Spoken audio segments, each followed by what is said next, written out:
Bu mahnımı həsrettim cefakeş müəllimlərə, ömrünü, həyatını məktəbə həsr edənlərə. Hər biri bir fəlsəfə,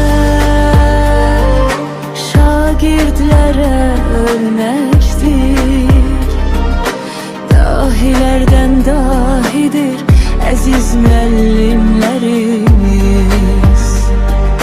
Bu sözləri qoşmuşam biyoloq müəllimlərə.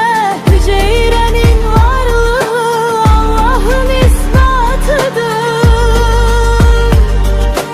İçindəki görünən canlının mitokondrisi enerji mənbəyidir.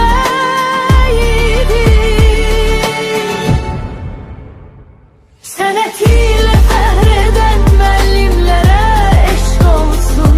Sənət yolları daim işıqlı, nurlu olsun. Sevinç müəllimədən bu da sizə pay olsun.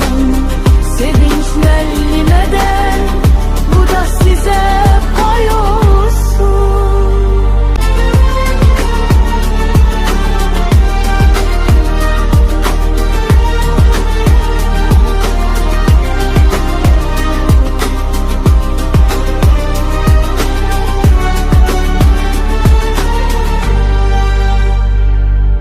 Bu mahnımı həsrettim cefakeş müəllimlərə,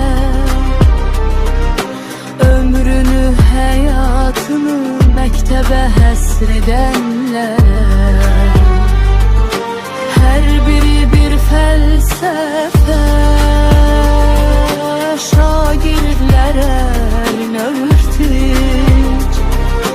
Dahilərdən dahidir əziz müəllimlərimiz. Bu sözləri qoşmuşam biyoloq müəllimlərə. Hüceyrənin varlığı Allahın isbatıdır. İçindəki görünən canlının mitokondrisi enerji mənbəyidir.